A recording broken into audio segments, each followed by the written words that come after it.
Hi, welcome to the VWDW challenge. I'm Wayne, this is my channel. If you're new to my channel, please hit that subscribe button. It does not cost a penny. It is totally free. Okay, all you need is a Gmail account or a Facebook account, and you can log in and you can subscribe to our channel, and it makes the world's biggest difference, especially to a channel like mine that's created to highlight people like me. If you stick with this story, you're going to hear some interesting things about me, things that you may not have never known. And you'll learn about how I've ended up on YouTube doing this as a hobby that I love to do. And we'll get straight into it. So, why is my channel different? Okay, let's start from the beginning. I was diagnosed a diabetic at the age of 4, and I'm going back almost 44 years now. 45 years I'm going back, a long time ago. And I was diagnosed a type 1, which is insulin dependent, which means I was on injections twice a day from the age of 4. It's quite hard to be a 4-year-old having injections twice a day. And that's how my journey started all those years ago. I grew up with diabetes. I was never the best diabetic in the world, should we say, but however, I tried to do my best. I got to my teenage years and I rebelled and didn't take my health very seriously, and basically it didn't do my health very good. I got to my mid-20s and I got married at a young age, and I got into a psychologically and physically abusive relationship. And most women out there are thinking, he doesn't look like he would abuse anyone. It wasn't me doing the abusing, psychologically or physically. It was the partner that I was with. Yes, I was in one of those relationships where I was the one who was not treated very well, psychologically or physically. And it took a toll on my health. I got to my 30s, and because of the issues in my life, my health took a downward spiral, and I ended up with end-stage renal failure. Very bad end-stage renal failure. I was given 6 months to live. And it's really weird when someone walks up to a bed whilst you're in hospital and says, I've got good news and bad news. This is my friend Charlie, by the way, who's a consultant. He said, you've got good news and bad news. Bad news is you're going to be dead in 6 months. Good news, you're a perfect candidate for a very rare multi-organ transplant. And the criteria for the transplant is you cannot be a drinker, you cannot be a smoker, and you cannot be at extreme clinical obesity that will basically put you at risk for surgery because the surgery is so dangerous. Okay, so I had to meet those criteria. Luckily, I don't drink, I don't smoke, and I'm not overweight, so I fit the criteria for the transplant. And I spent most of the build up to the transplant being very sick. I got down to about 7 stone, and most of that was fluid in my legs. I would wake up every other week with pulmonary edema, which is fluid on your lungs. So basically you wake up drowning where your body's not getting rid of the fluid, and then you have to go in and have chest drains put in, and it's not a nice thing to wake up drowning. It doesn't look very nice. And that went on for a few months. I had internal bleeding and I had to be defibbed, and I had to have dialysis.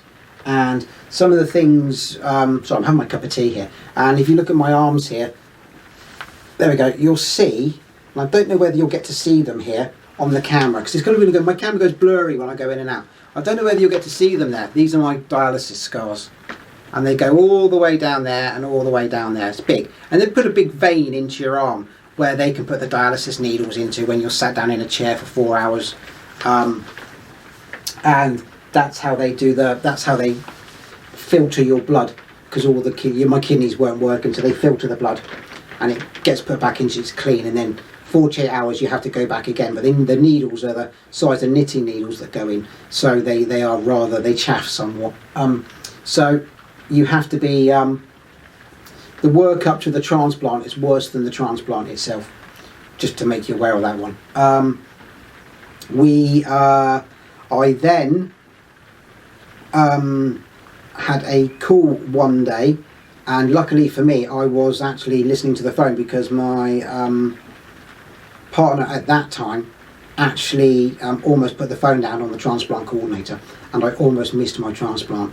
When you get a call for a transplant, they call two people to make sure that someone gets the best match. Sorry, I'm having a cup of tea because this is a long vlog to do. Yes, they call two people to make sure that that person has double the chance of getting the right organs. Luckily for me, I had my call. I managed to get the phone off my ex-partner and get to the transplant centre in time for my transplant. You had to wait 24 hours after your bloods. Well, no, sorry, 12 hours after your bloods. And then in the morning they say who's going for the transplant. So it was either me or the chap in the room by the side of me. Luckily for me, my match was perfect, more than perfect. And it was me that got the call up. And some interesting facts about me is I hold the record for the shortest time in hospital after a transplant. I was in ITU, I was in ITU for 48 hours, and I was then released 7 days after that. So in total I was in hospital for 7 days, and I was discharged from 7 days. If I get my time right, sorry. I was in ITU for intensive care for 2 days, and then I was in the ward for 7 days, and I was released on day 9. And so I was 9 days in hospital, and I think I'm the quickest person to leave after a transplant. There we go. That's something interesting, isn't it? I hold the record for that. I think I'm getting close to holding the record as well for having the longest working pancreas. So that's quite good as well. The transplant was 15 hours. And it was a pancreas and a kidney. The pancreas is plugged into the bowel, and the kidneys plugged into where the old ones are. They don't take anything out of you, so I actually have 2 pancreases and 3 kidneys. There we go. There's more of me than you think, isn't there? Yeah, so that's quite interesting to know. And I was out after 9 days. Once I started feeling better, and that was about 3 months after, I actually managed to get rid of my partner, and it was quite harsh, and I ended up losing out quite a lot on that one, but it was better for my health, and I managed to get all my family and friends back, and that was about 3 months after. And I had legal fights with my company that I was working for, and all sorts of other battles. But then, I then, after that, met K-Lady. She's amazing. And ever since then, we now have our 2 lovely twins, Finley and Sienna. And they're absolutely the best kids in the world. And a dog called Willow, and I've never looked back since meeting Karen. And myself and Karen have been together for, it's got to be clocking up 11 years now. She's brilliant. So yeah, and that's how I ended up doing that. How did I get into starting my channel? I went to Florida with Karen and the kids, and we were sat in Orlando International Airport, and someone walked past me with a vlogging camera and a backpack on, and they were doing this, and I saw them, and I thought, I really want to do that. And then I started watching Tim Tracker, and then from there my channel just expanded. And I had the thought in my head, and then I wanted to do something to raise awareness for good causes, and I thought that and then I thought that whilst I saw that chap in the airport, I would do something like that. I wanted to do something like that.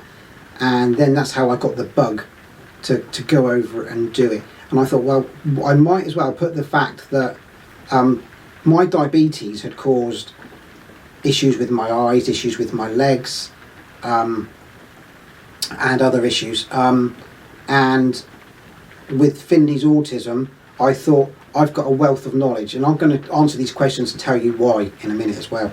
And that's where I got the bug to go and do it. And then COVID hit. I planned it for 2 years, then COVID hit, then it was another 2 years, and then I got there in January, which is why it was such a massive thing for me to go through some of the things that I had to go through to get here to this stage. Let's start with the questions. So, hang on. So, and by the way, my channel had to take a new direction. Because Disney, in its infinite wisdom, decided during the pandemic to employ someone called Bob Chapek. And basically, he stuffed over the park. And most of the poor people now who can't afford to go there. And he introduced something called Genie Plus. And he put the prices of everything up. And he employed someone to put the size of the portions down at the same time. And basically, he's a businessman. He's not Walt. Walt's dream was for everyone. His dream is for the few. So that changed during the pandemic with him. People call him by nicknames. He's Bob Chapek, and he has other nicknames, but I'll give him the courtesy, which is more than he's doing for the people that go to the parks. Anyway, on that bombshell, let's crack on. So, first of all, Eva loves Disney. Eva, hello Eva, how are you? See, this is surprising people because this vlog's going on for a long time.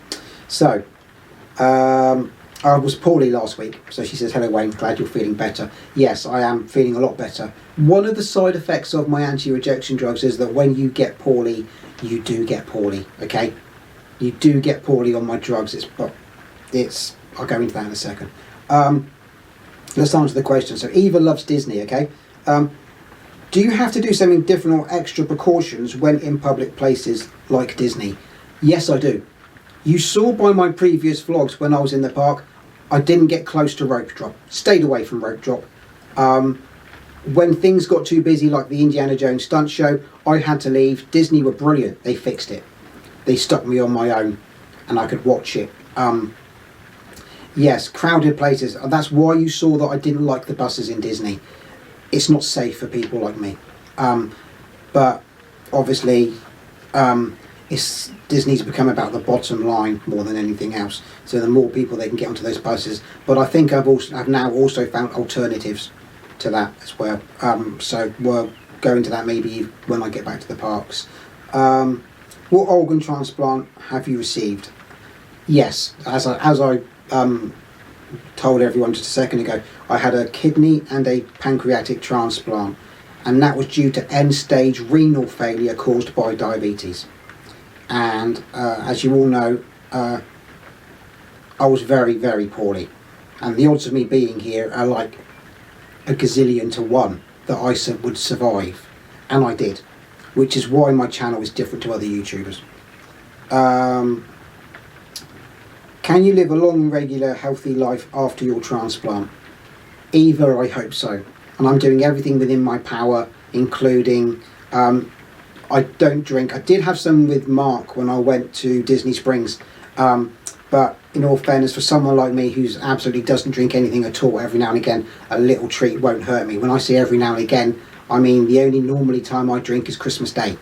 And I have a whiskey and Coke on Christmas Day. Sacre bleu. Mix it with Coke, I know. One day a year, or if I'm on holiday, which is at the moment about once every 3 years, I will have a drink. So I'm pretty good considering. Will I be accepting hugs when you come to Disney?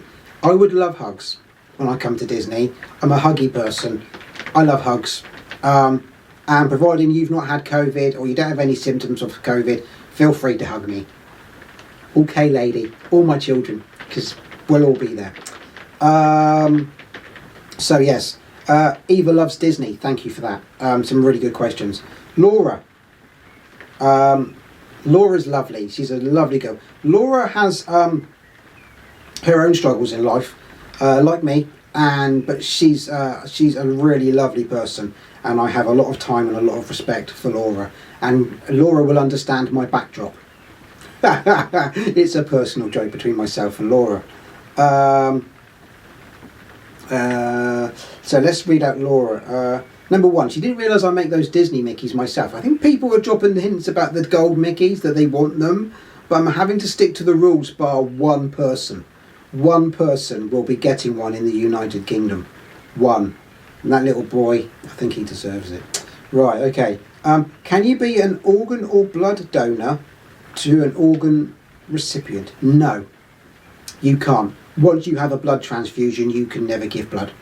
And I had many, many pints of blood put into me over 16 hours of my transplant. That's just UK law, and I can understand the logistics and I can understand the safety aspects of that, why you can't give blood. What's the biggest change you've had to make in your life? Do you have a normal lifespan being an organ recipient? I hope I've got a normal lifespan. Yeah, I don't know. My health is exceptionally good. And but the side effects of my tablets cause lots of issues. So what's the biggest change you've had to make in your life? It's really hard, believe it or not, giving up being a diabetic, and a lot of people struggle with it. As stupid as that sounds, when you have a way of life which involves watching what you eat, watching what you drink, living by a clock, having hypos or glycemic attacks, getting used to life not having those is a hard adjustment, because you're always worried that your pancreas is going to stop working and you're going to go back to that, which is the thing. Have you experienced any personality changes, new cravings with your new body parts, a la Twilight Zone? No. I have changed after my transplant, but when you're only giving months to live and you get given the gift of life, it changes you. It makes the small things that everyone takes for granted in their life, and for someone like me, it multiplies it 1,000 times. The smallest things make the biggest difference. Which is why my channel has never over said anything about the amount of numbers of subscribers, or I've had this and I've had that, and it's never about that. My channel is based around other people and making awareness for others. It's not an inward looking channel, it's an outward looking channel. And personality changes happen when you look at life through someone else's eyes. The only time I ever struggle in my life is when it gets to this time or the day I know my donor wasn't here. I know that I'll go into that in the next question. But yes, that's really good.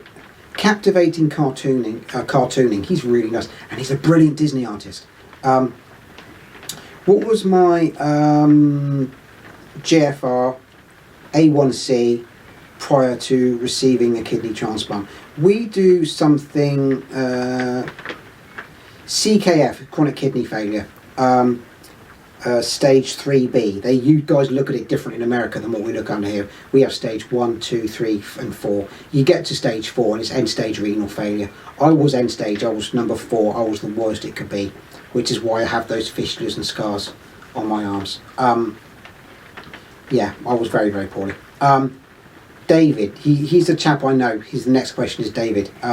He's really, really good as well. He always watches my blog. Sometimes he doesn't comment, but he always watches. I know he does, because he sends me messages over on Instagram. And we're in communication. David said, what are your bugbears about transplants? Is there anything you don't like about transplants? I have a massive bugbear, and this may upset some people. Massive bugbear, okay? And you guys may not like this fact, and there'll be a lot of people out there don't. I hate with a passion rich and famous people who use medical issues and issues that I represent for free, and they use those issues to make money. I absolutely hate it. When I see someone who has autistic children publish a book about their children and their struggles to make more money, that money doesn't go to charities, that money goes to them. And it's not raising awareness for charities, it's raising awareness for their profiles. And I've seen it happen numerous times. And it absolutely, if I watch a show where someone's publicising a book about their life stories, and their life stories are nowhere near as bad as some of the people that I know, but they're doing it not for anyone else, and I absolutely hate it with a passion. I will turn the TV off, and I'll give you a perfect example of these people and exactly why I hate it.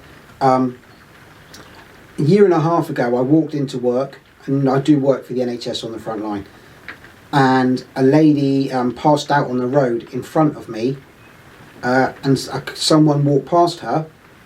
I didn't. I actually went up to her. She'd gashed her face open, and she was almost unconscious on the floor. We don't panic in the NHS. We're trained to deal with these things. It was on my walk into work, so I did the right things that I'm trained to do. I kept her warm. I phoned an ambulance. I didn't panic. I waited. Ambulance turned up. She had blood gushing out of her face, and she wasn't well.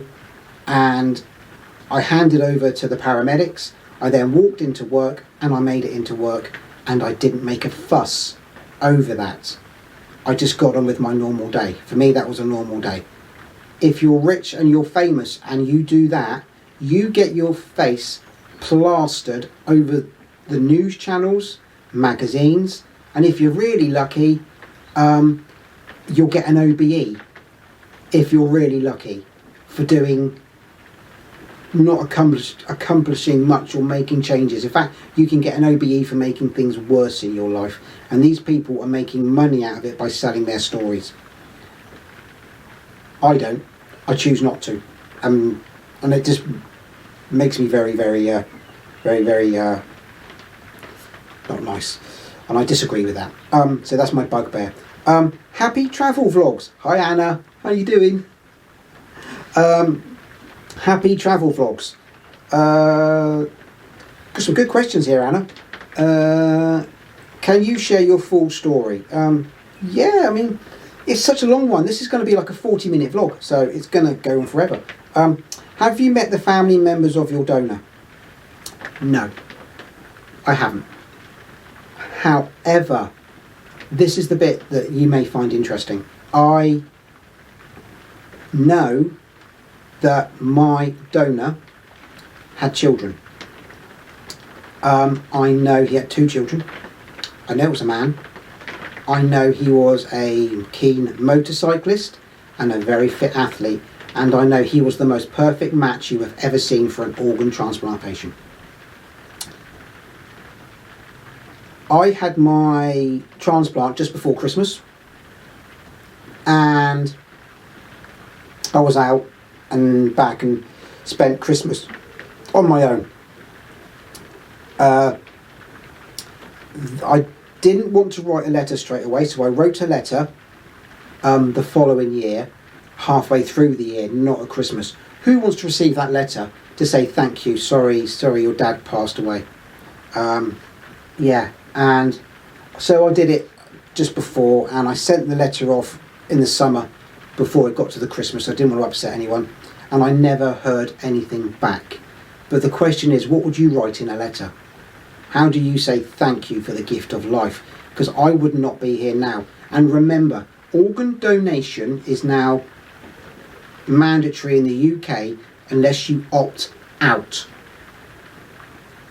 Organ donation doesn't just save lives, it creates life. And that's the bit I'm really keen on emphasising. I would not have Sienna and Finley if I wasn't here now. Without my donor, I wouldn't be here. Neither would Sienna and Finley, and I wouldn't be happy with K-Lady. Organ donation is the most important thing you can do in your life. And me here talking to you, the camera, do it. Put your name down. People like me will spread the story. I help other people in the hospital. The lady who fell over and gashed her head. If I wasn't here now, she'd be on her own on that street, and the person who drove off and left her there after she fell over, I want more people like me in the world. I don't want the person who pulled over in a car for that lady and then drove off, said, oh, she'll be okay, and then drove off. You want more people who are going to stay with you and look after you, go to work for the NHS. And that's why I work for the NHS. I wanted to pay my debt back for the life saved, and that was me. And I paid back my debt to society by doing that. But however, like I say, if you're rich and famous, you just write a book and make more money out of the bad things in your lives. And that's not fair. Are there things I can no longer do after your transplant? So, I'm on anti-rejection meds. I used to be on 105 tablets a day just to keep me alive. At one point, my blood pressure was so high that my brain was starting to swell up with the blood pressure, and I had to go and have MRIs because my eyes were swelling. There was pressure on the back of my eyes. My blood pressure couldn't even be measured at one point. It was so high. And I was on a lot of drugs. And now I'm on 5 tablets a day. 5. And my blood pressure's perfect. So, yeah, there we go. What can't I do? My anti-rejection drugs, I can't go in the sun. Okay? The side effects of anti-rejection drugs is they increase your chances of getting cancer and they lower your tolerance to sunlight. I cannot go out in the sun for extended periods of time. When I'm in Disney, I ended up getting EIV, exercise-induced vasculitis. I almost thought I was going to have to cancel halfway through, use my insurance and fly home. Instead, I did the right thing. I didn't panic. I put my DVT stockings on, covered my legs over, and about 10 days after I got back, it went. EIV, exercise-induced vasculitis, is also known as Disney rash, and a lot of people get it, okay? And you can get creams free from Disney first aid stations to help. It will not go away. It goes away on its own 10 days after you get back off your holiday, just to make you aware. But no, I can't eat certain rare fruits. Grapefruit, I can't eat grapefruit. Grapefruit stops my anti-rejection drugs from working. So that's the things I can't really do. Did you have to wait a long time for your transplant? No. The current situation was I waited 1 year, but I was pretty much not going to make it. So I got to the top of the queue. However, due to the inadequacies of the UK government, that list has now gone up to about 3 to 4 years waiting for an organ. It doesn't matter how much money our UK government throws at the NHS, it will not make any difference. You can throw a gazillion pounds. Without the staff, we can't operate. That's just the truth. Some people may disagree, some people may throw all the money you want there. We will try our best to do whatever we can, but throwing money at something is like it's just not going to work. You can throw all the money in the world at something. You have to fix other things first, but throwing money at it, it's not going to get. It's like using your. It's just not good. It's not going to work. It's all the money in the world isn't going to change anything. So I had to wait a year, but like I say, now because of waiting times and other things that have gone on, it's about 3 years, and I wouldn't be here if it was that time now. What's your daily routine now on how you stay healthy? Keep your organs in good health. I do about 40,000 steps a day at work. I walk into work, I walk home from work.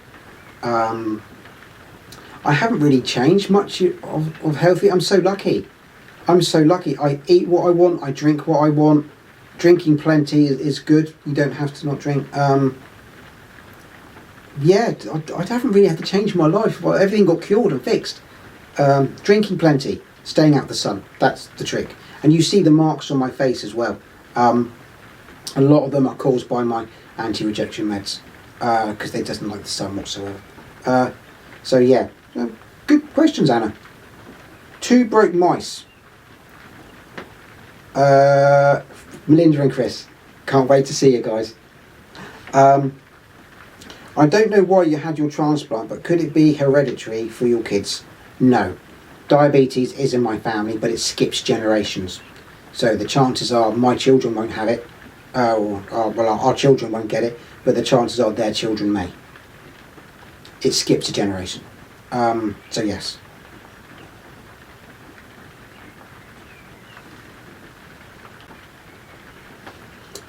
Flak Fam. Hi Flak Fam. Hi Beth. Hi Justin. They like the gold Mickeys. I think everyone wants a gold Mickey. They were interested to hear my transplant. Beth, Justin, I hope you liked sitting through this. It's a really hard one to do because my life has been so filled with like bad and good, and I wanted to weigh it out with bad and good. I didn't want it just the bad side, I wanted the good side. Good side is I'm here and I'm vlogging. But like everything, my channel I've always said at the very beginning, my channel would have a start and it would have a finish. I was never here to be the next Tim Tracker. I was never here I was never here to break records. But it's going to be going for a lot longer yet, and I'll try to keep supporting as many people as I can, whilst I'm still YouTubing, because it's quite addictive to get on and do. And I will continue to entertain people, providing people still believe in my channel and what I'm trying to accomplish. One of the reasons I also started my channel, Beth and Justin, just in case you wondered, one of the stories of my life is one of the other things I hate in my life is CEOs. I think I live in a world where I was brought up without CEOs. I know personally when I go to charities and I needed help, in the past they've been there to help and they've stepped up to the mark. However, nowadays it seems there's more of a trend with the bigger charities that they point you to websites without actually helping. Dorset Air Ambulance I support because they're really good. Macmillan Cancer is amazing, but there's a few other charities that didn't even want to get involved in the challenge because they're so big that they only have time to not support you. And when you need them in times of crisis, and especially with mental health, a lot of the charities point you to websites. When you're having a breakdown or you need something, or you've got end-stage renal failure like I did, phoning up and looking at a website wasn't enough. You wanted to talk to someone. And now the new gist of charities nowadays, in my personal opinion, is they tend to point you at websites, and they can do better than that. There we go. I hope you've enjoyed this. Yeah, it's been really good. I've enjoyed doing this. You now know a little bit about me and how I've ended up doing this. And next week, I think I'm going to try and get to Universal.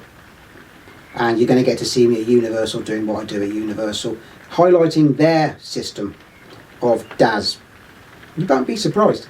And then after I've done Universal, I'm going to sum it up and we'll take it from there. Okay, I'll see you guys soon. You weren't expecting this 1 hour long pop-up vlog tonight. I hope you enjoyed it. Take care, stay safe, speak soon. Bye.